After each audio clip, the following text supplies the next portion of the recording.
subscribing and listening and watching this content. I am so happy you're here.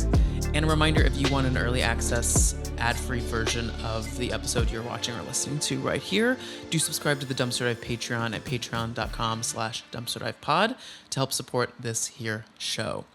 We have a great episode ahead of us. Before we get into all the nitty-gritties of this episode, just some pod logistics. Right at the top, we are doing a supersized ep today to cover Summer House as well as some other Bravo happenings. Daryn Carp is joining me a little bit later on in this episode. I wanted to start off the episode with a quick kind of beat by beat recap of everything that happened on Summer House, and then we'll get into everything again with Daryn here in a little bit, okay? Also, I have some exciting news. Since everything was just announced officially via a trailer today, we did know it was coming. Dumpster Dive will be a one-stop shop this summer for Love Island USA coverage. You heard me. We will be venturing into Love Island coverage more in depth than we did last summer. I've been missing Love Island despite the toxicity of last summer. I kind of crave it. The toxicity and everything. What can I say? I'm a glutton for punishment. But we're going to do that. I can't wait to chat Love Island this summer with y'all. And don't worry, Bravo will still be in the mix. We're going to be covering In the City, wrapping up Summer House, and Atlanta in tandem with Love Island. So lots of great content coming y'all's way. And a reminder, if you are listening or watching on one app and you know there's another one you can watch and stream this content, subscribe everywhere. It just helps the show grow, and y'all have been so amazing this year. 2026 is looking to be the biggest year by far that Dumpster Dive has had, and I feel so proud to be making this content, and I feel so honored to be the person that you chose to talk shit, listen to talk shit, or to talk shit with. There's honestly no greater honor in life than knowing that you press play on my content to be like, let's see what this bitch is mouthing off about. Because here's the thing. Sometimes I just be saying things. And then y'all comment and be like, I can't believe you thought that. And I'm like, I honestly forgot I said that. So I just be saying things. So I'm happy that you like to listen to me be saying things. But I'm going to do a Summer House recap with y'all real quick, go through everything that happened in this episode, and then we'll take a break, come back with Daryn. If you are here just to hear Daryn Carp and I gab, I will put a timestamp in the show notes. But let's get after it. So, Summer House Season 10, Episode 14. We started out with one of the more genuine and really special moments we've had with charity work on these shows. Jesse partnered with Camp Sunrise to bring awareness to cancer research and the beautiful work that Camp Sunrise does to nurture children going through cancer and their loved ones. Y'all, this truly touched me. I mean, as if everyone doesn't know, Jesse had cancer, and he's using his platform to reach back out to those that are still going through that. And I think Camp Sunrise, I've never heard of this. This is such a special organization. I love that they all wear things on their heads in solidarity with those children that maybe are starting to lose their hair due to chemo. This was just a really special scene. And a lot of times charity work on these shows is obviously important because it brings awareness to these charities' names, like, you know, Homeless Not Toothless. But outside of Homeless Not Toothless, no, outside of that, like, I think sometimes it can come across a little bit like rich people involving themselves in charity work just to get the tax write-off, or just to be like, look, I'm not that bad. Emily Simpson. And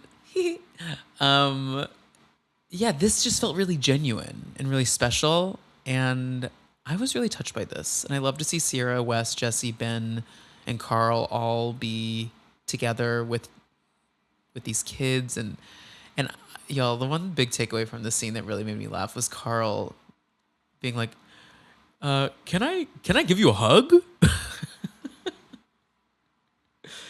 He said that to one of the kids, and it's like, the kid is like, yeah, you can.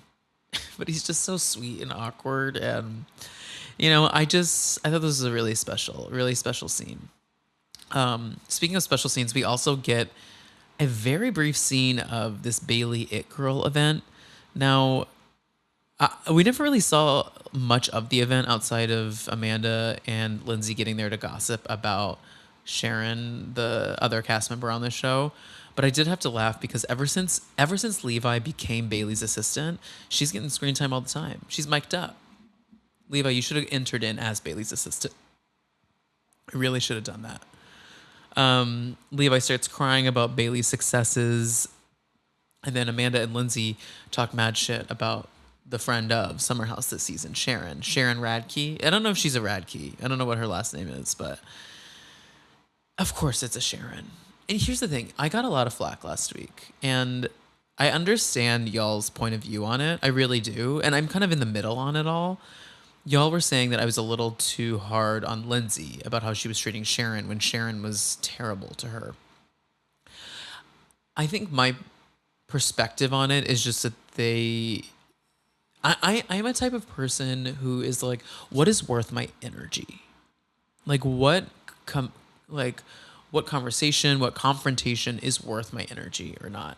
And so sometimes with certain people, especially older people, I don't feel that everything is always worth my energy to address with them, because it's like, what is this going to do?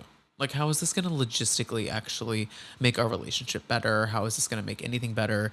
And I think I would have gone about like talking to Sharon differently, because in the end, Sharon is an older woman who has hate in her heart, but at the same time is just, I don't know, like a non-entity. Like, Lindsay doesn't have to interact with Sharon. So that was my perspective on it. But y'all were like, Lindsay owes Sharon no politeness, none of this. I get it. Y'all write hard for Lindsay. And I really like Lindsay as a reality TV character. I just don't always agree with the way she navigates things. But I think we're all allowed to be entitled to that opinion. I am team Lindsay in everything that happened with them. I just am team, is it worth it? Like, is it worth it to talk about Sharon? I mean, Sharon is Lindsay's storyline this season, which I kind of hate to see that. But then, we head to the next weekend, and Sierra is doing this water gun fight dressed as a Lorax, which I really did enjoy seeing her in the Lorax belly. Once again, Levi is showing up for this last weekend, and she's got a mic on. Levi, Bailey's assistant, is mic'd up and ready to stir up some drama. I did love this, but I love this as a viewer, the water gun fight, but I think I would be a little disinterested in getting absolutely soaking wet. But let's not be an Amanda. No one be an Amanda. She is an energy vampire. She walks in, she's like, what are you doing? Like, it's wet everywhere. This is disgusting. I'm like, girl, shut up. Would I have been this annoyed with her ass if everything had happened? Probably. If everything hadn't gone down, like in the press, would I have been this annoyed? Yeah, probably. She's a wet blanket. She's a little biatch. But everyone gets there after the water gunning, and Carl has another cringe but dad moment. He goes, hey guys, so I have a big announcement. It is National Beach Day. And then Lindsay, of course, the genius that she is, says, also, I have an announcement. I'm hosting a dinner tonight because it's the 2-year anniversary of when Carl dumped my ass. How did these two ever find each other in a romantic way? I honestly, what in God's name worked here? Because they are so different beyond. So everyone gets ready to go to the beach. The boys, do mustache rides and get all their stashes going. Not every stash is created equal. I don't think most of these guys can rock the stash well. I will give stashes to Kyle, Carl, and Jesse's looked okay. But it's not enough. Ben's is a hard no. West's is a hard no. As someone with blonde hair, like, I have the same hair color as West. West and I have a very similar like hair color when we have facial hair, and mustaches don't really work. I've tried it and it doesn't really work because it's just too blonde on our white skin. Kyle's blondness for some reason works. I don't know why that is, but KJ is so sweet with the boys, and he's talking about how, like, this is so special to be like close with guy friends because he hasn't had that. And more on that later, but this is a really wonderful episode for KJ. So at the beach, all I wrote was Amanda's being a little. No, everyone's kind of breaking off and doing their like let's wrap up storyline chat. We have Jesse going up to Ben being like, "Is everything good with you and the missus?" And Ben is like, "Yeah, everything's good. I was a bit of a slag in high school, and I hooked up with someone. And my dad, down under is his dad is a Christian, a born again Christian, and essentially disowned Ben for being a little bit of a slag growing up. So that is interesting. He's nervous about bringing Sabrina home to Australia. Mia and Amanda chat about Sierra and West, and this is the big yuck scene. So we get this quote. This is Amanda. Amanda says, Sierra is a very special person, and you need to treat her better than anyone in the world. Until a man is capable of doing that, I don't trust anyone with her heart. I would die for that girl. I would cut West off in 1 second if she gave me one look indicating that West had done her wrong again. Really? Run that back at the reunion. That one gave me chills up my spine. But I have to be honest, and I'll get into this with Daryn, but Amanda's not a valuable villain. She doesn't have enough. Like, someone who's a really good villain is like Lala Kent. Lala Kent crushes the villain game because she sits in her villainry. I don't think that's a word, but and it's Amanda doesn't have that in her because in the end Amanda is insecure and Amanda wants to know that she's the popular girl in the group, and that type of person who wants to be at the top of the totem pole doesn't always have the ego to just be able to sit in her bad behavior, and she just can't commit to being a villain. And so I don't find it that I'm starting to find it hard to watch this play out because she's just a bad person. Like, she's not good reality TV villain. She's a bad person. That's why I worry about her trajectory moving forward, is because to be honest, like, I don't know what is next for her because she can't be on House of Villains. Like, she doesn't have that type of energy about her to be good on a show like capitalizing on her villainry.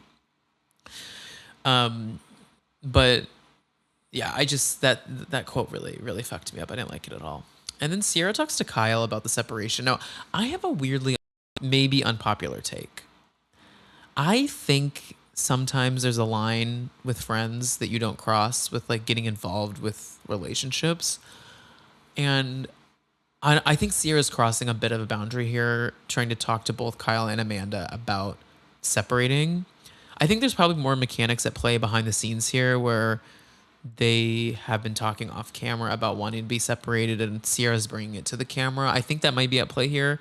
But if we're taking everything at face value, I don't know that I would appreciate if one of my friends was going back and forth between me and my partner talking about us getting separated. And then me finding out that there's, like, conversations happening behind my back about my relationship. I don't think that's a good friend move necessarily. So I don't know. Like, I've had friends that have partners that I don't, like, see myself being besties with, but that doesn't mean that I tell them that. Like, I think as long as you see until you start seeing people unhappy, that's when you need to jump in. And I see that's why Sierra's jumping in. But I don't think Sierra gets to play both sides, unfortunately. I don't think you can play both sides in that.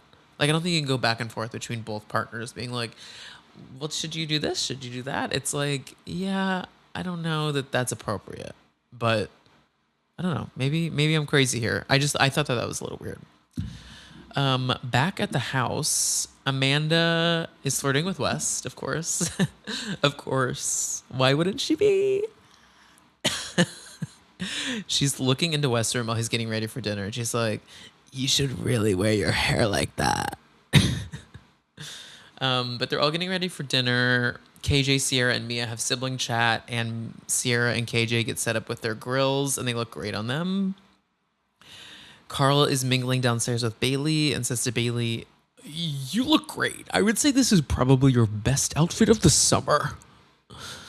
Never forget episode 1 where he's like, "So, Bailey, who do you think is the hottest guy in the house?" And then he asks her about her dress at the soft bar opening. He's like, "Does that dress come with a thong?" He's so corny, but he's hot. Corny and hot. I'm always down for corny and hot. Corny and uggo, no. Corny and hot. I'm listening. So we get to dinner, and Lindsay's hosting this dinner, and it's season 2 of a freedom dinner. It's like part 2 freedom dinner. Which freedom dinner, y'all, hearing freedom dinner makes me think of one person, and that's Erica Kirk. I know you did not expect me to bring. Actually, she was on Summer House, so she should be expected to come up in these recaps. But Erica Kirk in that podcast interview where she's like this, she's like,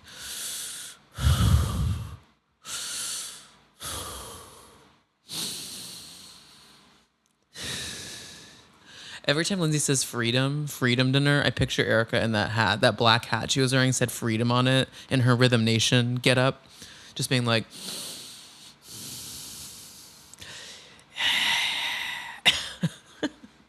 trigger warning for heavy breathing. I'm sorry if that was a little alarming. But they go around the table and they say something they lost and something they found. And Lindsay says, "Carl lost me and then found a bunch of thirsty DMs about Carl's lost and found." And then Carly and Bailey make out. And Carl comments on their makeout. Once again, another cringy Carl moment that I actually kind of loved. He goes, "You know when you plug your charger in the wall and it just goes right in? That's kind of what it's like making out with Bailey." Like, Carl, no, what? It's so over his head that is such a clear and obvious, like, sexual reference. Like, couples always go as, like, plug and socket for, like, Halloween. I mean, not always, but like that's a costume you can buy at Spirit Halloween, and for him to use that as like an analogy for making out with Bailey, is so wholesome. It's so wholesome. You know when you plug your charger in the wall and it goes right in. West opens up about finding Sierra again, and to that I say, yuck, yuck.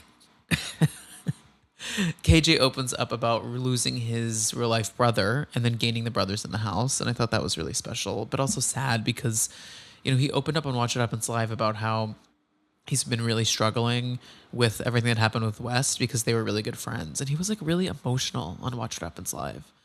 It really made me sad. Lindsay says Kyle lost his wedding ring but found his DJ career. And Jesse, under his breath, I think it was Jesse, was like, "Oh God, she's on a roll tonight," about Lindsay. She was ready to make some TV. She said, "It's the final weekend. We're going to make some television." And this leads us into the big crux of the episode. And that is Kyle going absolutely off about his career as a DJ, how it's affecting his marriage.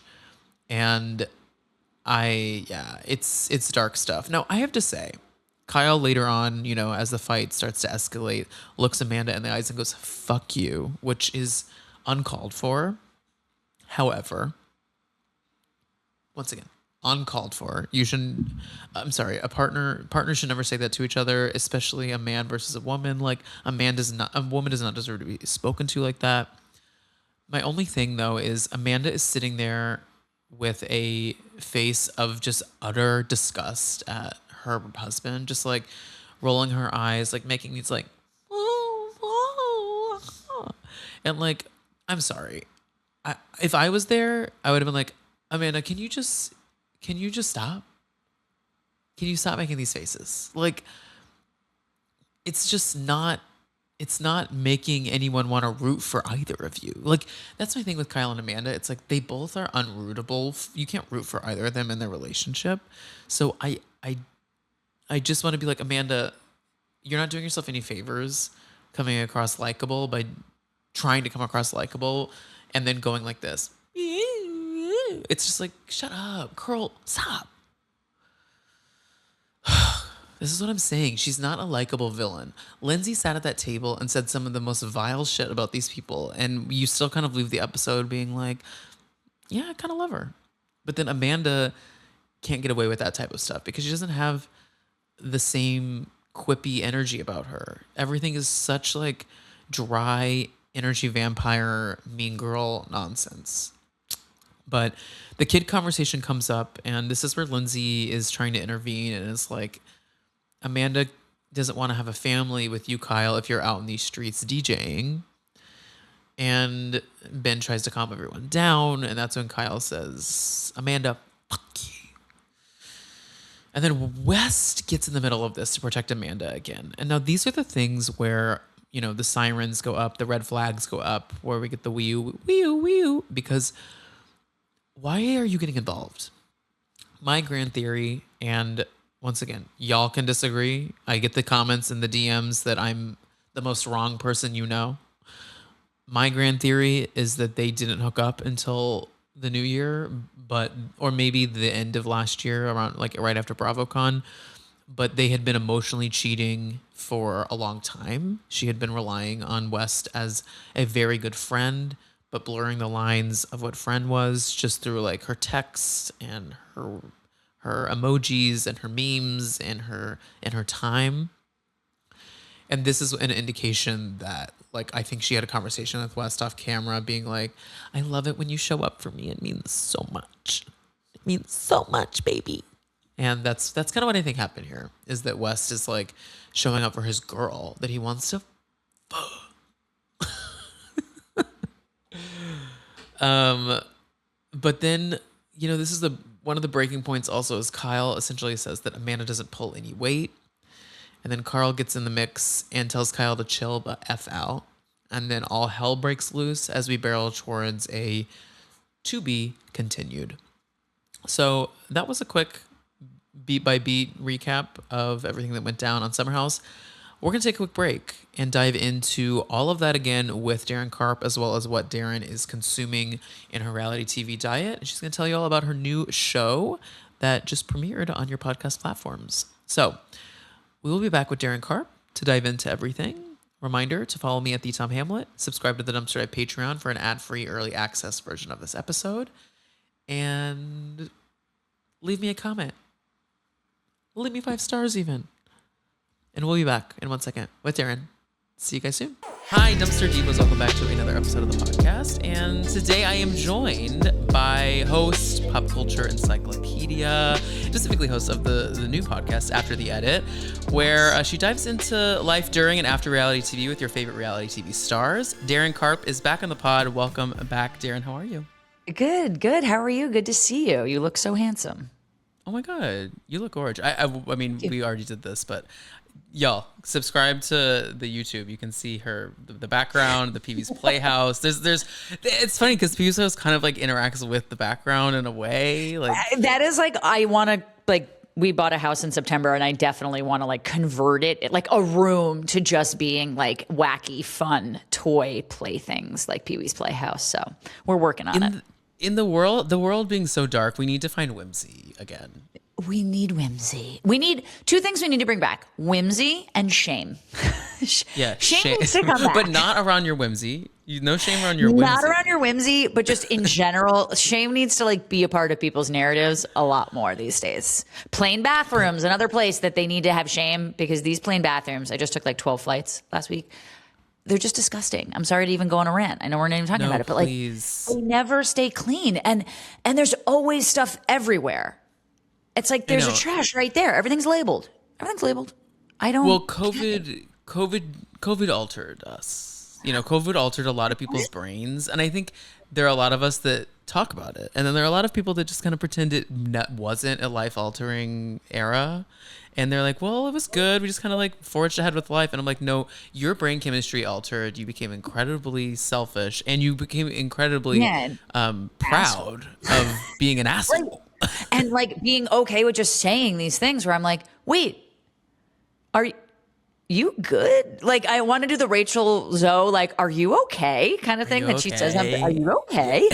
Sometimes to people, because I was like, did you just say that out loud? Oh my God, did you just do this? Yeah, shame needs, and whimsy, shame and whimsy. Shame and whimsy. No, are you a Delta girl? I am a Delta girly. Yes, I am. Yeah. I mean, here's the thing. So my parents are visiting right now in New York, and they don't understand always. They've been American people forever because they just like. I grew up in Dallas. Dallas-Fort Worth is an American hub, and so they don't understand the appeal of like Delta being. I always tell them like the reason I Delta is because there's just a little extra. It's a little extra perk. It's just a little extra perk of the people have a little more decorum when it comes. Granted, people are assholes. Savages. Because I fly Delta all the time, and there was like blood on the wall of one of these bathrooms, and I was like. And you have like I'm not particularly a big person, but I'm like 5'7", right? And no matter what, like you're touching every single surface in there, So I can't even imagine for these like 6'3" big dudes that have to go in the bathroom because I'm like avoiding the blood and all surfaces. Blood on them. Shame and whimsy. Shame and whimsy. Spirit Airlines shutting down mid-flights. Well, I mean, it's terrible, but it's also like, of course. I mean, that's so Spirit. There's nothing more Spirit than what Spirit did. So at least it's living up to the brand. That's no longer. It lost its spirit. And that's all our time today. Wait, Daryn, tell everyone about the. Good catch up. Daryn, tell everyone about the show, the new pod after the edit. Yeah, I'm super excited about this. It actually brings together a team that I worked with for a long time in a different capacity. But when I used to host People TV's Reality Check, a lot of the people are still in the biz. A lot of them went into the music biz, hence it being sort of run by Cash Money Media. And so, they wanted to kind of get into podcasts, and we had the team kind of already in place from what we had been doing in 2019 to 2022. So it was kind of a no-brainer. And I talk about this stuff. I go on people's podcasts and talk about this stuff all the time.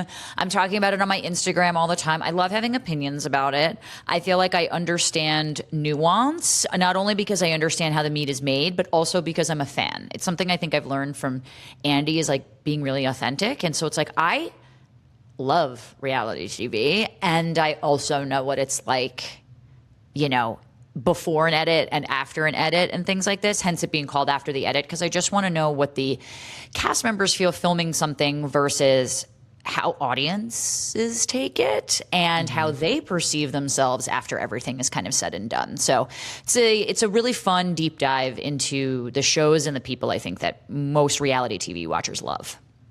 Yeah, I agree. And also, you know what? Okay, we're bringing back shame. We're bringing back whimsy. We also need to bring back authenticity because you just hit on that. Because Lord, y'all, yes. And please. Nuance. Yeah, and like... list going. Well, yeah, we do have a list going because I think especially now, and I know we're going to get into it with Summer House, and I think that's just I'm sure all of your listeners know what's going on. But there is a little bit of like, there's what's happening, right? Like in reality on Summer House. And then there's what's happening online about what's happening on Summer House, and that's kind of its own different show, right? Like it's its own vitriolic, really odd behavior that people seem to be okay with saying in public. Like I've just seen like the craziest things about Amanda and other people, and I just think it's horrible, and I don't, hence bringing back shame. And so I want to appreciate that and appreciate what reality stars specifically have to go through, which I don't think a lot of movie stars have to go through in the same way, because you're like judging the person for the person, not the character, right? Like they actually are risking so much here. It's high risk, high reward. And I just want to like acknowledge that because I've been watching it for so long. Yeah. And I mean, well, I think the reason that people get so parasocial with reality TV though, is that people think that fans think they know these characters. And they own them, right? Like they are like their best friends. And a lot of that stuff is projection, right? And so it's just interesting what people are willing. It's one thing to yell at the screen and be like, you hugged her? Why the fuck did you hug her? And another thing to go online and be like, you should die because you hugged her. It's like, how'd you get there?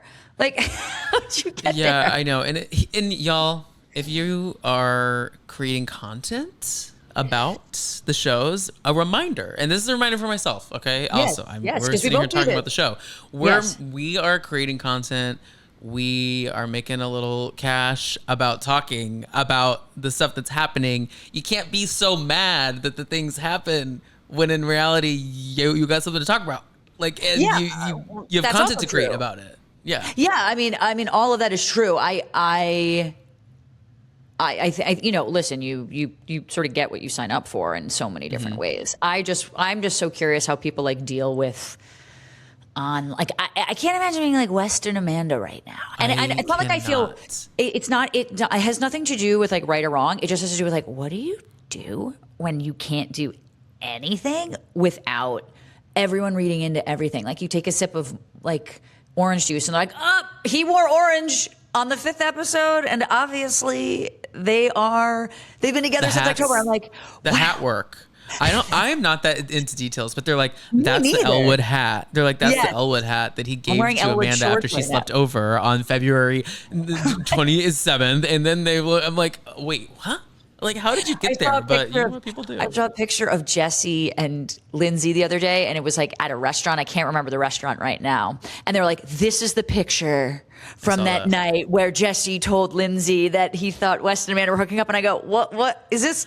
Like, what is this? I don't get It's crazy. It's a picture of them in a restaurant. Who It's cares? full Charlie Day and Always Sunny with the... Yeah, it is fully that. Just like it's like QAnon for Bravo has really got the internet and Bravo have really crossed over, and it's just it's interesting to watch. Well, one thing that is interesting, and I'm curious to know your thoughts since you consume the content as a fan, but also have been behind the scenes with stuff too. A parallel with this scandal, as well as everything going on with that went down with Vanderpump Rules, is both of these shows felt like they were kind of ending a wrap up. Like we were kind of wrapping things up with these characters. It was the end of the road for a lot of these characters, whether the show was going to continue or not. Like weren't sure, or the show like Summer House this season, they've cast 6 new people. It kind of felt like this was the end of an era. And then, literally, just like Vanderpump, I'm not saying that this was planned. I'm just saying these scandals happen, and what happens next? Because we saw what happened with Vanderpump go down, where they kept filming, and that last season was kind of a bust because they just, I think, couldn't quite get the formula right, and the cast's egos got so, inflated. Well, and to your point about authenticity, it's like it's hard to film a show when people won't film with a certain person. Right. It's hard to do that. Like, right. The point is to interact. That's the point of the show. Similarly, like, what's the next step here with our Summer House kiddos? Well, I mean, we have In the City, which is coming out. Summer House, I think, is about a group of friends. Like, obviously, if you're a New Yorker, know this well, but they get a summer house in the Hamptons. Just like Vanderpump Rules, which we had like a new cast on. People think it works. People think it doesn't work. I think it takes a while for anything to kind of like really mesh, but I don't know, for Summer House, I thought last season of Summer House, before any of this like West and Amanda stuff came up, I thought it was a really good season. Like, I really have been into it. I think it's been full force, really, I think it's been full force from the start, but season 5 is a breakout season. And so I think for the last 5 seasons, it's been consistently talked about. I watch, the cast at BravoCon. They're always so popular and, nice people. So, I mean, it's a theory, but I don't think it would take so many people to be in like cahoots about it to be some sort of planned thing. I don't even. No, I don't really think it was planned. It's more just like interesting timing, because it's like they intro this new In the City show. It feels like there's a new guard of like cast coming in, but in reality, I think they kind of have to keep a lot of these characters on for another season. And I am team keep them all on until it blows, because I just need to keep seeing what happens. Well, I mean, especially with Summer House, listen, like everyone from Vanderpump has kind of now like gone on their own, they're on The Valley, and Ariana's acting and she's hosting Love Island, and Tom Sandoval was just on House of Villains. There's always traders for these people. Sierra from Summer House is going on Dancing with the Stars. To no one's surprise, she's going to kill it. Yep. I think, and obviously, like I mentioned, In the City, I think they're probably is some sort of something about filming people's authentic lives, right? Like actual people, and then being on camera for 10 years, right? And even if you started in your 20s, let alone in your 30s, you're now in your 30s, you're now in your 40s 10 years later. And I think the stakes of relationships gets deeper and bigger because you've been together for so long. There's so much history. There's children involved sometimes. There's some show fame history too that gets juicy. Well, there's that. Cameras can just roll back. I love when cameras do this. They just like roll back from a moment at season 2 that I forgot. And I was like, oh, no wonder he's saying that, and I forgot about that moment. And I think sometimes the drama can be just like different. And so it feels like this different era of those shows because both of those casts had been on for so long and in their young, they're like shitty 20 selves to now their adult 30, 40 selves. And you just have a lot of history to pull. And so I think the show changes naturally over time in that way. So I think that's why the timing kind of seems almost similar. Coincidental, yes. It's around the same time, actually, now that I'm thinking about it. Like, it was March. This is season 10. I think Vanderpump was like season 11. Like, it is crazy how And in March, I think it all happened like in March. I don't know. I don't know the timeline of everything. You're right. It all is kind of aligning. Well, besides Summer House, what other, and we'll kind of get into some more theories before we get into the season of Summer House. What other content are you watching and loving on Bravo or even not Bravo? I know you're a true crime person. Like, what in general are you consuming and loving? Okay, well, I just watched and will be discussing, I believe on this week's episode of my true crime podcast, Shaken and Disturbed, that Trust Me False Prophet doc on Netflix, the 4-parter. Did you watch? Okay, so good. And for those who aren't into true crime, like for me, I'm into true crime, but I'm also really into cults. Same. I'm actually more cult forward. I'm so much more cult forward. I think probably because the psychology behind it, which isn't dissimilar to like reality TV and reality TV fandom. Obviously, Amanda in Beverly Hills, we'll get to it. But like there is a similar type of vibe around all of it. And with Trust Me, False Prophet, I thought it was so cool because like the filmmaker documentarians really embedded themselves, really gonzo journalism, like embedded themselves and had this whole community trust them, and the way that they unfolded everything going on and catching him was really gripping. So I do highly recommend that. That was a really good doc. So yeah, I love true crime.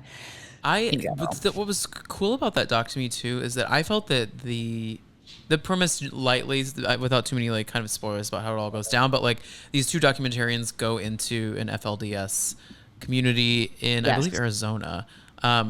It's like Utah or Arizona border, I can't remember. But regardless, they go into a community and just to kind of live life there and learn more about how FLDS live. And they're former FLDS members too. They were that. Yes. And this is all after, because everything that happened with Warren Jeffs and like how there's no more, polygamy. This picks up right from when he goes to prison, basically. So it's an interesting like sequel to the Warren Jeffs story.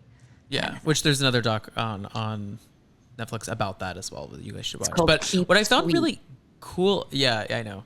One thing I found really cool about this doc though is like I went in kind of blind, and I do feel like they did a great job of not making it feel.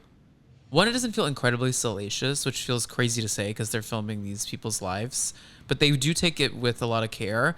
But they also, I wasn't sure how it all was going to unfold, and I wasn't sure if for some reason the documentarians themselves were going to be not great, like for some reason, or like unfold in some way where were they the bad people? Like you kind of don't know what's gonna happen, and I think they did a fantastic job about not being too precious with their own stories, but telling it really authentically about how it all went down and unfolded.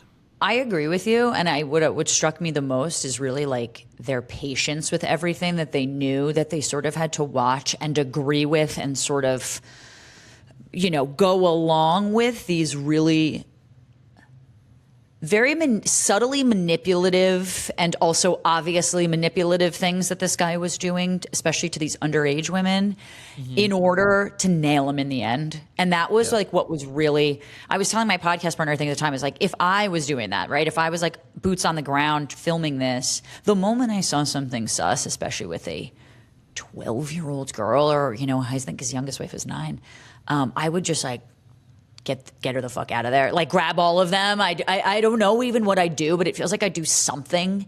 And the fact that she's able to like maintain for a year in order to really build a case is quite impressive. Yeah, she's a star.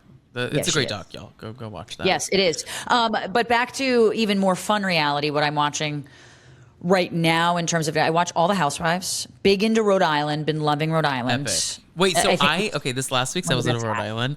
I went to a wedding at that castle. I've been there before. Really? Is it like as nice as the cameras show? So what's interesting about it is, so I went to a wedding there 10 years ago, and like it definitely has that like old feel, like old money kind of feel to it. It doesn't feel Sure. incredibly like It's not modern, but it's like Right. very beautiful in a very like old New England money kind of way. The one thing though that is crazy to me, and it feels this way in the confines of their trip, I guess we're gonna call it, even though it's like 30 minutes down the road from their house. No, I love it. is It's that like a staycation. yeah, it's a wedding venue. I just want to make that clear, y'all. It's a wedding venue. Like they're acting like they're staying at a like palatial Airbnb that like only the most exclusive people can get into. It's a wedding venue. I just want to clear the air on that. And if you can imagine staying at a wedding venue just with 6 people. Yeah. It's kind of what it looks like and feels like. It felt, we were at a wedding of like 200. It was pretty big, and it still felt massive, like around 200 people. I can't imagine being only 6 people in there. It feels empty.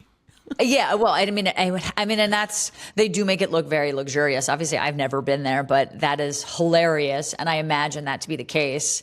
And if that were to happen to any cast, I'm like kind of happy it happened to Rhode Island because Totally. I love them so much, and I love each of them so differently, and I love that they have different marriages or not marriages, and they all have something entirely different going on and representing. I can't get. I think I've said this a couple times. To people, if not on podcasts, I interviewed Dolores as my first person on After the Edit, and who's Liz's twin. You know, they look exactly the same. Yeah, I didn't. And I can't get that line that Liz said to Rula. I think it was in episode 1 of this season where she's like, "But it is ma. It is. It is my. But it is ma." I can't stop saying it, even when it isn't appropriate to say. So I appreciate already, like right out of the gate, they're giving me something that I can kind of cling on to. I think that's a mark of a good show. It's a great show. And y'all, ladies, if you somehow ever get to this episode, please continue to be yourselves, because what you are is perfect reality TV. I love that there's no one's really hawking products. No one's like trying to like Not use yet. this as a platform. Well, I'm sure they will. I mean, we already have restaurants and things like that that are in, I'm sure they will, but I just love that it's just, this is It's us. pure. Like seeing Alicia walk around with that like treasure hunter metal detector around the castle like yard. I'm like, talking to this creepy is dolls. crazy. This like that's not planned. Like everyone told me that she was going to be the breakout star, and you can just tell. I mean, she doesn't drive. She claims to have like run over a person. I ran over a woman. But it is my I ran over a woman. Yeah. And Jane I just say it all the Fonda, time. you know, like she's Yeah. she's great. They're all so good. And to be honest with you, I've been a fan of Ashley I since Bachelor days because I really loved her story with Jared, and I love that they're still together. And I kind of love that she's like the breadwinner, and they have relatively normal lives for being reality famous. They have relatively normal lives. I agree. I think she needs another season to settle into this format, because I do think she's a little like, wait, this is realer than I thought. Yeah, or like, oh my God, these women. Yeah. Wow. You know, because Ashley, it's not that she's like non-confrontational, because I feel like she sticks up for people, but she isn't necessarily like starting drama so much. And I think watching other people like really start drama for her, she's like, oh boy. Oh boy, I think she's a little scared, which I would be too. So, but yeah, at least one more season, because I think it takes a while for people to settle into this role. It's a whole new life. Oh yeah, I can't imagine. Yeah. Also, I love this. There's a new character type on reality TV that I think was coined by Whitney Wild Rose, and I don't know what we need to name it, but Rosie is that. Like it's like the like kind of like ditzy, but incredibly like grounded in their ditziness. But then like what I love about Whitney is that she is. People make fun of me because I'm like a Whitney defender forever for life because I love I find that Whitney. she's I always love on her. the right side of an argument. Her delivery is just full nightmarish. Like whether it's like finding the words or like trying to just like not come in too hot, like it's just always clunky, but she always has the exact right intention. And I feel like Rosie is similar in that, but she comes across like this like kind of ditzy Barbie, but I'm really liking her. She's been a slow burn for me where I'm like really loving her now. I am hoping to get her on after the edit, and I can't wait. She is. It's like I relate to her, and I don't in so many ways. Like I don't know how to put it, but like simultaneously it happens because I get, she was on air. She obviously had to like represent herself with a certain gravitas in order to do that, and so that takes like a certain personality. And I think it's not like she's on the wrong side of arguments. Like I think you're right that she kind of is too, but her delivery just comes across so judgy and bitchy. Like it's a little bit of like the Amanda issue in Beverly Hills where you're like, I get what you're trying to say, but don't say that. Like, don't say that. Like, we're good. You don't have to tell her like, oh, I wrote my own book. Like, you don't have to say that, Amanda. Like, you could just be like, congratulations. Writing a book is hard. But Amanda is having kind of a really great reunion performance, I feel. Like, I thought she's landing some thoughts and feelings better in the reunion than she had throughout the season. Maybe she just got a little chutzpah in her because of, like, getting some I think so. fuel Maybe she's from got the some show. fandom behind her. Yeah, because, like, for seasons, like, you're filming this without any of the audience feedback, so that's when you're the most pure. To your point about Rhode Island, it's like they're doing this without knowing that the audience is going to hate them or love them in so many ways, which can obviously encourage doing more drama or becoming, less of a wild card in a lot of certain ways. So I'm curious to see what happens. Beverly Hills, I obviously watch. Atlanta, I'm watching. I'm trying to think of what last else. week's Atlanta had me full scream cackling. It finally, especially because Angela Oakley is amazing. Like she really is, but she's really coming into her own this season. So a lot of people, I think, hopefully are coming from last season are going to stick around for this season because Pinky's a great cast member. Kelly is so fun and spunky. Obviously, Portia dipping her toe in the lady pond. I'm not going to say it. I'd love to see it. Daryn, you missed it. You missed your opportunity.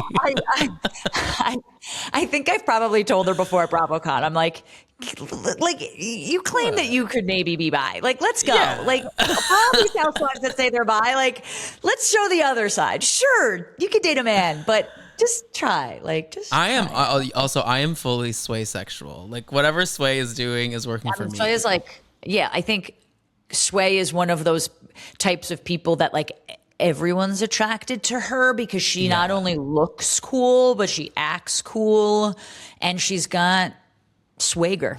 She's got swagger. That's what swagger. Sway. If you hear that, swagger. That's your merch. Yeah. Swagger. Yes, swagger. I'll tell her. Well, let's get into Summer House. So this season is kind of coming to an end, and I'm curious. We've talked about it a lot. Tom. Or a beginning. Yes. Where were you when you heard the news? And were you of the camp where you thought that like it was real when the rumors were happening, or were you of the camp that was like, I can't imagine that actually being the situation between Wes and Amanda?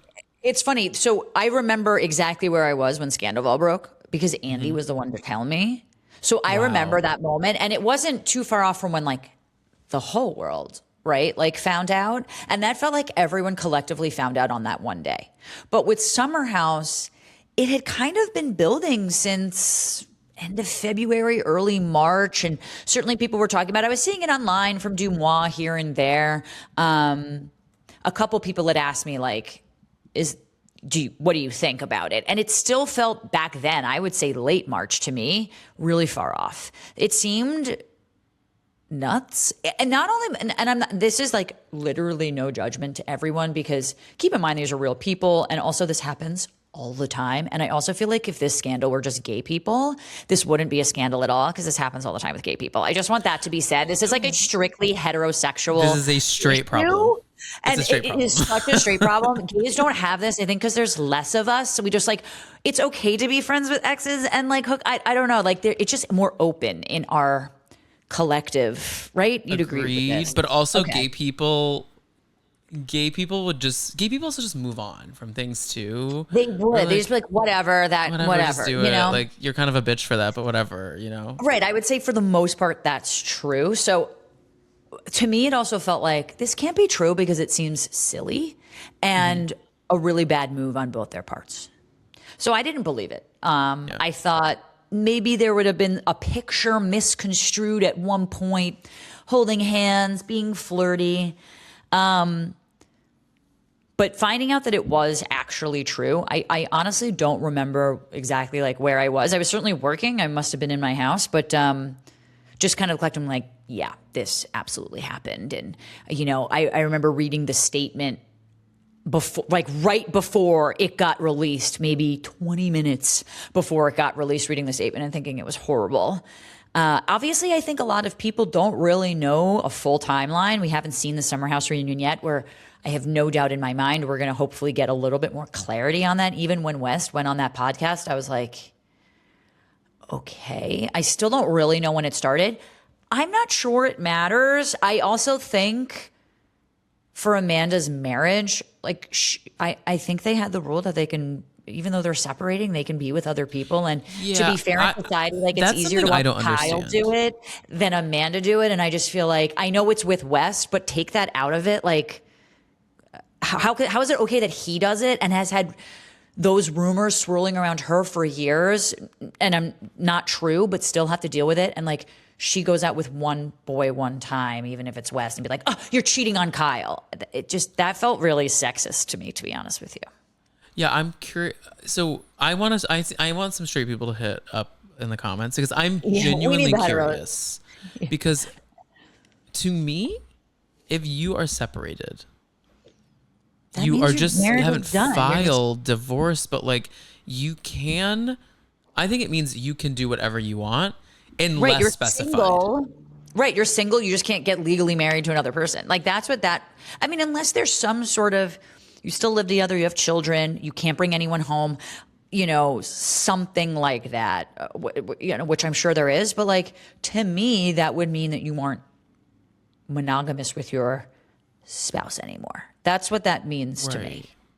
I agree. So like hooking up with other people doesn't bother me. She didn't do anything to Kyle. This is all consenting adults. Not that Sierra consented to anything, but just like no one was cheating, really. It's more of like a girl code thing than there was like a cheating scandal, I think. Correct.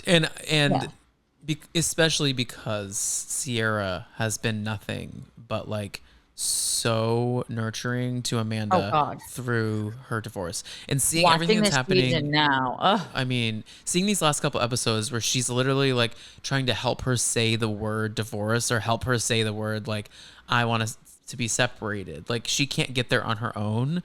And she's like, why don't you take a month?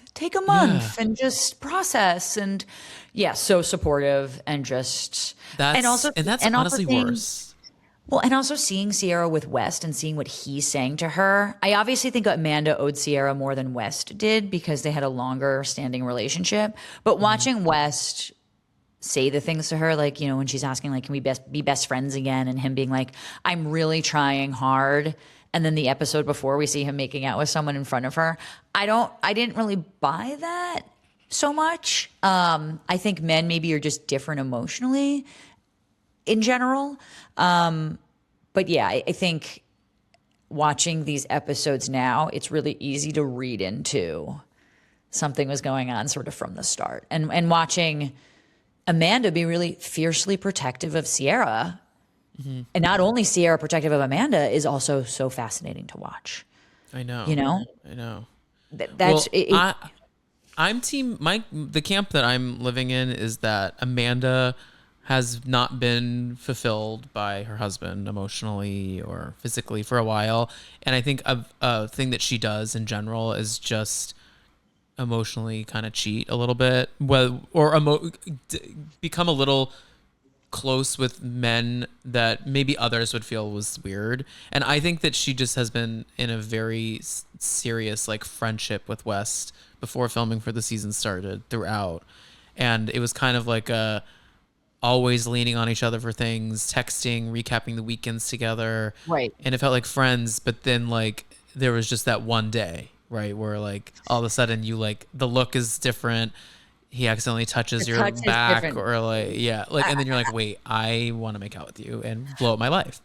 To be honest with you, like, I think you hit the nail on the head with that. And like, not for nothing, but I think the reason you can kind of easily hit the nail on the head with that is because that's a real thing that actually does happen. And maybe it's because we're both gay, but I mean, like, I actually am, my fiance was my friend first, you know? And there just is something to that I feel is very human. And I think I do sort of believe them when it's not like they set out to like fuck up Sierra. I don't think anyone was like, we don't care about Sierra at all, so let's just do this. Was she top of mind when they were doing it? No. And I obviously think upsetting her wasn't outweighing whatever benefit they were getting from each other, right? I think they cared more about what they were doing. But I think Lena Dunham said this to Andy on Radio Andy or something, where she's like, if this is actually serious, right? If West and Amanda go the distance, whatever that means, get married, have kids, move in together, buy a house, whatever it is, that relationships that they want kind of move forward, and we get that, was it worth it? And I think maybe sometimes the answer is yes, even if it's really, really messy when it happens. I do think love is very hard to choose. You can't really choose when things happen to you. That's not to say that lying to Sierra is a no-go for me. I'm not condoning anything like that. They lied to her face. I get needing more time. I don't understand the lying, you know. Yeah. Admit to it and say, I don't know how I want to say this to you, but I just, whatever. Just don't lie to her, because I think that's also was a betrayal, because I do think actually Sierra probably would have understood if Amanda was just like brutally honest and West was brutally honest from start. Like, I actually don't think this would have been, it would have been a scandal, but so much less so of a scandal. Agreed. Because they would have had the respect for her to come to her. And that's the problem here for me. But they wouldn't be the first people of like friends to confide in each other, especially after a rough season or a divorce, and that turn into something more. They wouldn't be the first. I just want to make that known. And they're not going to be the last. That's true. That's true. I mean, here's the thing though. Straight people, y'all, go to therapy or be in your feelings. What is it about? Yeah. Like, I don't know if it's just gay people are more in their feelings, but sometimes I feel like we have a larger like grasp of understanding nuance sometimes. Yeah. Why is that? I don't know. I don't know either. I also think there's just like very clear divides. It's like, I want to say this without like having deeper meaning to it, but to me, I've always felt like gay relationships are a lot more equal level, right? Like, men date men, women date women, and there's not like a power grab in the same way that there is with men and women. There's a lot of these like double standards. We talk about gender roles, we talk about being a breadwinner, you know, like men never say they're the breadwinner. That's just automatically sort of assumed, right? There's terms for homewrecker when a woman breaks up a marriage with a man and another woman, but there's no term for the man. So there's all these power dynamics that happen in heterosexual relationships that, for better or for worse, don't happen in the same way that they do in homosexual relationships. And so I think gay people also have had to, in general, deal with a lot of people not understanding them, being very insular in their community, having less people not only are gay, but that you're actually attracted to. So I think there's just like more understanding. There's no territory really involved.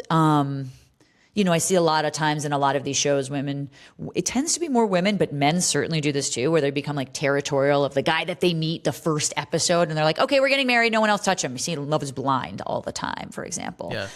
I don't really get that so much in the gay community of being territorial against other people.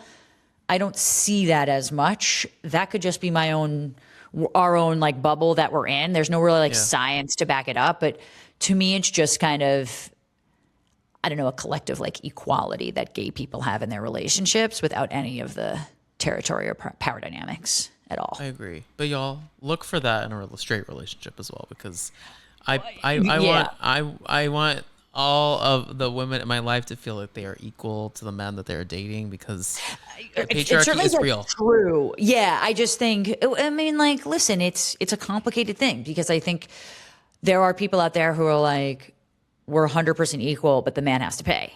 Well, then you're not exactly the same, right? Like there is a standard, like, and you know, men have to open the door. Women aren't expected to really open the door, right? So there's even just what is considered baseline courteous in a heterosexual relationship is not the same as what is considered baseline courteous in gay relationships. It sounds hard. Because like it sounds, in a way, it sounds easier because you're like, okay, you're supposed to do this, and I don't feel bad when you're supposed to do this. But in another way, it just seems really, really complicated, especially just. Yeah, I like being. Yeah, but I have to say, like me and my partner, like sometimes they'll be like, "Babe, like I don't know how to fix the dishwasher. I'm gonna need you to do that." Of course. And for me, I'm like, babe, you need to get that. But like, I turn into like this like shrinking violet woman, or I'm like, babe, you need to kill that bug in the corner because I cannot. No, that's do me it. too. I'm like, but then I'll like hammer a wall or something, you know, and like I'll help Matt and carry things. Like I'll carry her the groceries and I'll do that. So yeah, it's more, yeah, I think probably equitable maybe in a gay relationship. Yeah, I don't know. I agree. So we get this crazy scene in this week's episode where Amanda sits with Mia and has this whole speech about how about Sierra. She says Sierra is a very special person. Yep. And you need to treat her better than anyone in the world. Until a man is capable of doing that, I don't trust anyone with her heart. I would die for that girl. I would cut West off in 1 second if she gave me one look. Like, that is a diabolical jump to go from that to 6 months later, you know, being in a situationship with this guy. And, you know, y'all, just a reminder, it allegedly, we don't know this for a fact, but allegedly Wes and Sierra did continue to have a sexual relationship, like as recent as sometime in early this year. So yeah, I think like it's February, and that's hard to know. I mean, like, again, maybe we'll get more clarity at the reunion. Yeah, that is the conversation I was sort of referencing before, that it does seem crazy to get to that point. But playing devil's advocate, understanding nuance, I do think Amanda really meant it in that moment. I don't think there was anything like disingenuous. I think for her to be with West at that point, I don't know. I'm just saying this from what I think as a fan of the show. I think she wouldn't have been with West in that moment. I think Sierra and West maybe becoming friends, him being more in the group, maybe them not filming, that changes people's. Before you and I were talking about how COVID like rewired people's brains. I think to some extent maybe that happens too. But I don't think that part of this was Mia. I think there's a little bit of Amanda that plays friend competition with girlfriends. Well, because Mia's really close to Sierra. Mia's really close to Sierra in a way that where the cameras are down and Mia is there, right? Showing up. I think there's a world in which Amanda is like, let me lay it on thick so Mia knows, no, it's me who like rides hard for this girl. Amanda gives me the vibe that she is someone who competes with her girlfriends about like who is the better girlfriend to each girlfriend, and creates like a MySpace top 8 and is constantly like navigating, moving who's 1, who's 6, girl, who's 5. You old. They're like, here are my top 5 friends. But you're not wrong. I didn't Paige and Hannah maybe say this about Amanda? They kind of made it sound like she is not interested. Yeah, like they've alluded to some aspects of that with her. That it's like, we're not there, so we're not a part of her life anymore, and like she's kind of always moving people around, and she's not. They said Sierra is a cameras down friend. It was something along those lines. Like, yeah, I'm curious to see. I mean, that's definitely been said, like show friend versus like actual childhood best friend. I'd be curious what Amanda's non-famous before cameras were rolling best friends who were still in her life would have to say about all of that, because obviously, like, people's standards change kind of constantly and their morals do change constantly. And so if you feel like this person is a show friend, it's super easy to justify breaking girl code. I'm not saying Amanda's feeling that way. I'm just saying that I could see a world under which if I don't really think that we're like close boys, then yeah, like, I'm not thinking of your feelings in the same way. That definitely happens all the time in the real world. No excuse, just sort of maybe an explanation. It's all kind of reminding me of, like, when you like are, I mean, I don't know if you were in theater growing up, but like, when you're in a show and like everyone in that show, these are my people. These are my sisters. We all know these are sisters I never had. Oh no. Yeah. This is my best friend. I literally met them last week. Yeah, we are forever. And then, and there's always scandal. You have crushes. It is, It's the confines of Summer House. This show, like, it makes people go crazy, similar to that. And let me also just say, because I know you've been a Bravo fan for a while and you understand season 2 versus season 10. To me, in terms of Bravo drama, this actually rates not even in like the top 5 scandals. Like, let us not forget that like Jax and Kristen Doute like fucked while she was with Tom Sandoval, and Tom Sandoval was Jax's actual like best friend, because this was only like season 3 or whatever. And Tom cheated on Kristen Doute to date Ariana. And then later, so it's just like, there's so many things. I mean, James Kennedy spit on Kristen. So many things happen to Kristen Doute. Like, justice for Doute. I just want to say that right now in the Valley. Justice for Doute. But there have been so many different things. I mean, even in Rhode Island, Joe Ellen talked about, we don't see it on the show, but like, she's like, I stole my sister's boyfriend. Crazy. That's breaking a code, because that's blood. That's that show. That's blood. And obviously everyone seems to get along with it. So in terms of like scandals, I don't know if it's because, like, I obviously feel bad for Sierra. That's horrible, like, to have that happen to you. Like, it's not that it means nothing.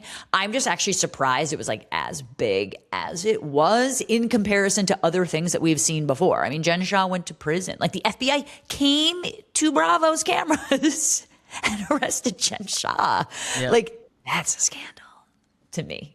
I agree. Guys, and this is a subtle plug. I am doing a ranking of Bravo scandals on the YouTube channel that will come out sometime this weekend. So go check that out. Because are you going to justify your criteria for each one? Like, this is why. Okay. I'm not justifying it. I'm ranking it based on like on true like quality of terrible things that went down. Like, okay, to so me, what's like actually bad? Objectively, like, morally bad. Brooke's cancer is in the top 5 easy. I was literally going to say, if it's not top 3, I'd actually be really surprised. Yeah. But we don't really talk about that. We don't. No. I mean, like, and social media wasn't as big back then. So I think the more social media grows along with these scandals, like, that's really when it like comes up, But okay, yeah, Brooke's having cancer, big. That was big. And these smaller shows too, like, sometimes I feel like I call them the JV cast, is Vanderpump Rules, Southern Charm, and Summer House. It's not that they're lesser; it's just that they're like younger. They're the Where JV. does Below Deck go? Below Deck is like Color Guard.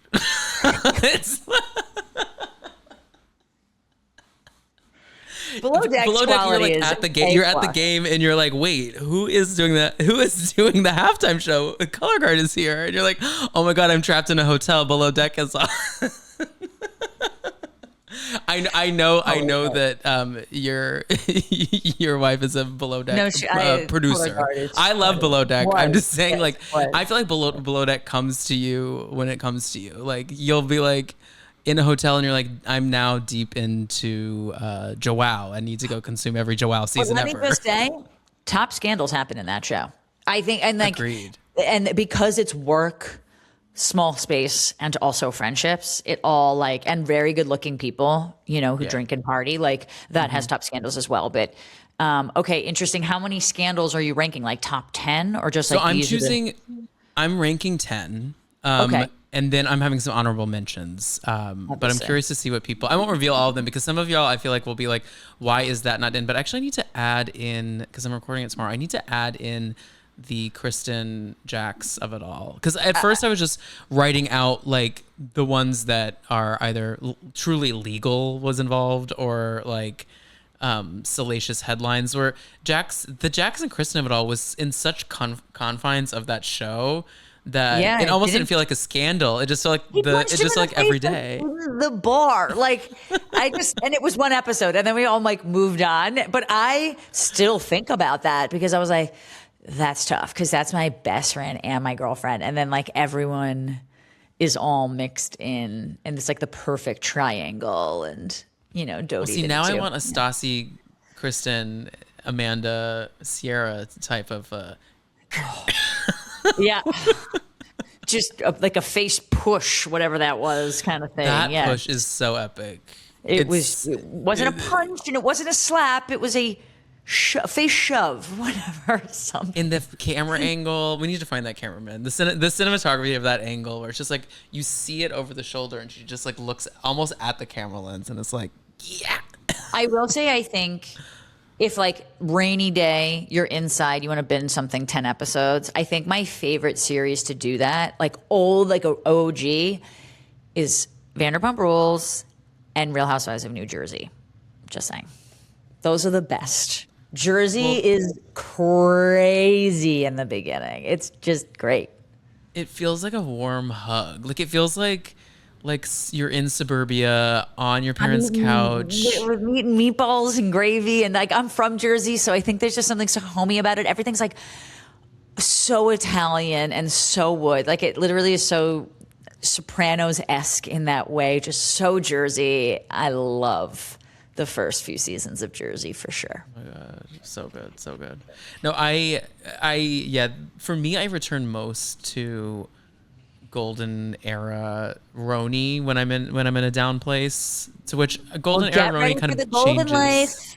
Get ready for the golden life on E. Get ready. My wife is a showrunner. Wait, she is? Oh, really?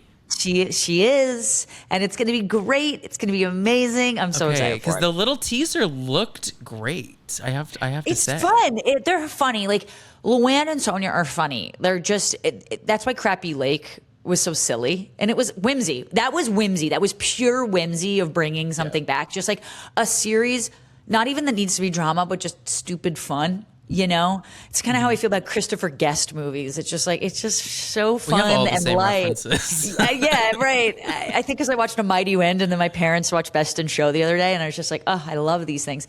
But it's going to be epic, and it's so good to see those women back, and I'm really looking forward to that show because it's like a new nostalgia. It's like nostalgia for the new era, which I'm looking forward to. Yeah, no, I'm curious to see how they all intermingle again. Yeah. You'll. And we got some cameos coming too. I mean, y'all. I don't know if you saw that Margaret Josephs is appearing at some point. Yes, she is. This is all just from, I don't know, blind items online of photos of her filming. But yes, I've heard all these things. Star-studded. I know you know everything. But. Well, that's also, I don't know if I'm sure you did, but like someone sent my wife like a TikTok of a dude that was just like, here to eat my birthday dinner in peace, and ended up in the middle of a Housewives dinner. And then he shows like the golden life on E and they're filming, and all the comments are like, bro, that's the best dinner you could possibly ask for. Stop fucking complaining. I'd kill to be where you are right now. Like he was like looking for sympathy, and he just got absolutely annihilated by everyone being like, this is the best day ever. This is the Super Bowl. This is Christmas. And it's just, I love the fandom behind these shows. That's half of it for me is the fandom. I do too. Well, before I let you go, any thoughts on the Valley? Because I haven't really chatted the Valley here on the pod much, but I'm curious to see where you think they're kind of landing right now, because Jax is out. I think we're trying to find a footing without our chaos agent. And where are we? Well, that's the problem, right? Is I think everyone was like, Jax needed to be out. Like whenever you have kids involved, I always just feel like kids, whatever comes first, no matter what. Like we're looking at Secret Lives of Mormon Wives and what's going on there and the Hulu of it all. So it was really important, I think, number one. But in terms of like drama, people are like, oh man, I don't want to say that I miss Jax and I miss Jax. And so honestly, I think the Valley is still really, really good and solid. I obviously think last year it was sort of like Summer House. Like everyone was watching it. Everyone was like, this is the darkest show on television, but we're here for it. Watching that go down. With the most ironic theme song. All right. Everything is not all right. Country, which is not the Valley in California. So yeah, I know. Yeah, it's like, I'm all right. Yeah, no one's all right. No one's all right here. Yeah, like last season was, I just think, so explosive that it kind of feels good for them to have like normal person drama again. Also, you don't have the Michelle and Jesse of it all. They've both sort of moved on and can coexist. I think Nia and Danny are going to provide. We're seeing some interesting things with that relationship there that are come out, and Janet's trying to make amends, and for better or for worse, no one's really paying attention or whatever. Janet, no one believes her. Girl. I love Janet. Also, I really do. But I still watch and I love it. I think it's a great show. Obviously, it's less explosive than last year, and I think that that's perfectly okay. It's hard to have explosions every single year. This is how shows really last. You create history, ebbs and flows in people's relationships. We want the drama, but we also want the reconciliation. And then if you get the reconciliation, then you need a period of we're friends again. We're trying to be friends again. And those tend to be calmer seasons. So yeah, I agree. And y'all, I don't know who needs to hear this, but Sheena needs to be on this show. Sheena does. I mean, I miss Sheena Shea. I love her. I actually saw her at a party this past weekend. Yeah, she's so nice and so fun. I'm a Sheena Shea fan. Me too. Are you going to watch House of Stassi on Hulu? I don't think so. I think I'm okay on Stassi. I think I'm okay on Stassi. Here, to be honest with you, it's hard for me to venture out of. It's kind of hard for me to venture out of Peacock, period. So, like, it's hard for me to, like, open up the Hulu app and be like, where do I access this show? How do like, I spell things how again? Do I find S-T-A-S? Different. Yeah. Like, is it an S first? Is it? Well, good. You know what? Like, I love that people love Peacock because obviously, I work there and I'm glad that it's providing fun content. Yeah, I'm always curious to see, like, kind of former Bravo stars where they go after, and what. Well, you know it well. Like Bravo has a sheen to it that just goes down easy, and I don't know if it's because we grew up on it or if it's because we just consume it so much. But like, there's just a sheen that they do that works, and that's even sometimes my boundary with Secret Lives of Mormon Wives, where I'm like, it just doesn't feel right. What is wrong? And it's like, we don't have the slick editing of a Bravo crew. Well, I will say that was deliberate. That years and years and years ago, when Bravo was developing its brand, it was talked about how when you're this is back before streaming, obviously, when you're flipping through channels, trying to decide what to watch, you always want a Bravo show to look like a Bravo show. And however you're going to put it, people, I think you're hitting the nail on the head again. It's like, it's a Bravo show. If I showed you 5 new shows that had never aired before, and I was like, one of these is on Bravo, I actually think most people would be able to pick it out, just for the look of it alone and like the quality that you're getting. And I do absolutely agree with that in reality TV. I think Bravo is setting a very big standard that's hard to match, for sure. I agree. Well, Daryn, thank you so much for being here. This was such a delight. Thanks for having me, Tom. Let me know what the at least practicing heterosexuals say in the comments about a lot of these things, because I'm wondering if maybe this is just our bubble and we're so wrong, and even the gays are gonna be like, that's not how it is in my friend group. So I'm just curious to see. You know what? Everyone has an opinion, so I'm sure I'll hear it. Has an opinion. Please keep me posted on those if you don't mind. I'm very curious. I will. Let everyone know when episodes of After the Edit come out and all of your other projects and where they can follow you. You can follow me at carpedaryn. I mostly post on Instagram, trying to get posting more into LinkedIn, which is a new thing, but I don't really post on Twitter, to be honest with you. But you can get episodes of After the Edit. That's at After the Edit podcast on Instagram. Every Tuesday, we just had Hagen Bach on from Vanderpump Villa. He was the winner, and so he dealt with Stassi, and I talked to him about Marciano. If you're into the Secret Lives of Mormon Wives, we go deep on that if you don't necessarily know Vanderpump Villa. And I have David from Love Overboard coming on next week. We got Need to watch that show. Need to watch that show. You should. There's actually like kind of crazy controversy that happens in that show. Oh, wow. So watch it. It just for that show. It's not like it's Secret Lives, which like ends up anything. But they come out every single Tuesday. Please listen wherever you get your podcasts. And very active on Instagram. So always hit me up if you have a guest or a thought or a question or a query at carpedaryn. You can reach me at. Yeah. And Love Overboard feels like a show that like Jenna Maroney would accidentally go on in 30 Rock, but then it's like real. Which is why I need to watch it. That is so true. I think that's one of the best descriptions I've ever heard of that show. That is 100% what she would go on. And also, just one last point, because I think you'd appreciate this. Like, that's the problem with shows that you can binge, is that you lose conversation. Bravo still has appointment viewing. Yeah. You know when Summer House is coming out. You know when part 3 of the Beverly Hills reunion. So the conversation can really happen, as opposed to shows you binge where it's like, I could easily talk about Love Overboard right now and you would have absolutely no idea what the hell, don't even know the premise. I think you lose a lot when you don't have that. Yeah, no, I agree. Guys, make sure to follow me at the Tom Hamlet and check out the Dumpster Dive Patreon if you want an ad-free early access version of this very episode at patreon.com/dumpsterdivepod. And we will be back with more episodes, I'm sure, every other day. There's always something to talk about. So we'll talk to y'all soon. Daryn, say bye to everyone. Bye, y'all. Bye, everyone. Thanks for having me, Tom.